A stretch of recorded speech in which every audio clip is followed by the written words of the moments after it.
இன்னைக்கு இந்த வீடியோலிங்க பிரதர் எங்கள் வீட்டுக்கு முன்னாடி சீட்டு போடலான்ட்டு இருக்கேன். கார்னரில் வந்து கொஞ்சம் வளைச்சி போடலாமா இல்லை அப்படியே பிளைனாகவே போட்டுடலாமான்னு நிறையா நண்பர்கள் கேட்குறாங்களுங்க.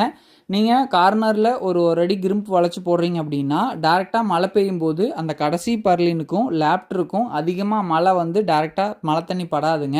தூரத்துலேருந்து உங்களோட ஷெட்டை பார்க்கும்போதும் கடைசி பர்லினும் மோஸ்ட்லி லேப்டரும் கண்ணுக்கு தெரியாது, சீட்டு மட்டும்தான் கண்ணுக்கு தெரியும், பார்க்குறக்கு அழகாக இருக்கும்.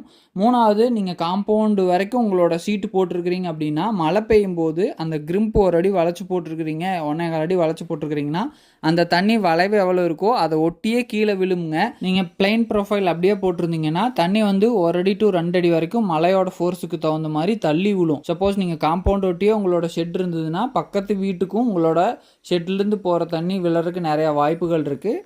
இந்த வீடியோ பார்த்ததின் மூலமாக உங்களுக்கும் ஒரு ஐடியா கிடைச்சிருக்கும் நம்புகிறோம். இந்த வீடியோ பார்த்ததுக்கு நன்றி. உங்கள் நண்பர்களுக்கும் நம்மளோட சேனலை சப்ஸ்கிரைப் பண்ண சொல்லுங்கள், நம்ம வீடியோவை ஷேர் பண்ணுங்கள்.